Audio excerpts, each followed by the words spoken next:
Operation சிந்தூர்ல பாகிஸ்தானின் பயங்கரவாதத்தை எதிர்த்து இந்தியா நடத்திய யுத்தத்துல பாகிஸ்தான் சின்னாபின்னமானது. அந்த பரபரப்பு அடங்குறதுக்குள்ள பாகிஸ்தான் நாட்டுக்கு உளவு பார்த்து இந்தியாவை பத்தி பாகிஸ்தானுக்கு தகவல் அனுப்பின தேச விரோத செயல்களில் ஈடுபட்டவர்கள் பட்டியல்ல ஜோதி மல்ஹோத்ரா, அர்மான தொடர்ந்து முகமது தாரிஃப்ன்றவனும் கைதாயிருக்கான். தான் எப்படி இந்தியாவிற்கு எதிரான தேச விரோத செயல்ல ஈடுபட்டேனும் பாகிஸ்தான் தன்னை எப்படி தொடர்பு கொண்டாங்கன்னும் அவன் வீடியோ வாக்குமூலம் கொடுத்திருக்கான். அந்த வாக்குமூலத்துல பல திடுக்கிடும் தகவல்கள் தெரிய வந்திருக்கு. அது என்னன்னு விரிவா பார்ப்பதற்கு முன்னாடி தமிழ் ஜனம் சேனலை சப்ஸ்கிரைப் பண்ணாம பாக்குறீங்கன்னா உடனே சப்ஸ்கிரைப் பண்ணிக்கோங்க.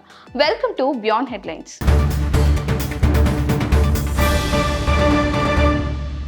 முகமது தாரிஃபை ஹரியானா போலீஸ் பாகிஸ்தானுக்கு உளவு பார்த்ததா சொல்லி அரெஸ்ட் பண்ணிருக்காங்க. போலீஸ் நடத்திய விசாரணையில பல திடுக்கிடும் தகவல்கள் தெரிய வந்திருக்கு. ஹரியானா மாநிலம் கங்கார்கா வில்லேஜை சேர்ந்த முகமது தாரிஃப் 2018ஆம் ஆண்டு பாகிஸ்தான் எம்பசிக்கு விசா வாங்குறதுக்கு போயிருக்கான். அவனை இன்டர்வியூ பண்ண பாகிஸ்தான் உயராணியம் அதிகாரி தாரிஃபோட கான்டாக்ட் நம்பரை வாங்கியிருக்காரு. அதுக்கப்புறமா கால் பண்ணி எனக்கு 2 நியூ சிம் கார்டு வாங்கி கொடு, உனக்கு விசா தரேன்னு சொல்லியிருக்காரு. இவனும் சிம் கார்டு வாங்கி கொடுத்திருக்கான். உடனே இவனுக்கு விசா கிடைச்சிருக்கு. அதுக்கப்புறமா தான் 2 பேருக்கும் நடுவுல கேஷ் டிரான்சாக்ஷன் ரிலேஷன்ஷிப் ஸ்டார்ட் ஆயிருக்கு. தாரிஃப் பாகிஸ்தான் போயிட்டு வந்ததுக்கு அப்புறம் அதே பாகிஸ்தான் அதிகாரி மறுபடியும் கால் பண்ணி உன்ன மாதிரி சில பேரை விசாக்கு ரெஃபர் பண்ணு, கேஷ் வேணும்னா கூட தரேன் அப்படின்னு சொல்லியிருக்காரு. இவனும் ஒரு 8 to 10 பீப்புளை இன்ட்ரடியூஸ் பண்ணி வச்சிருக்கான்.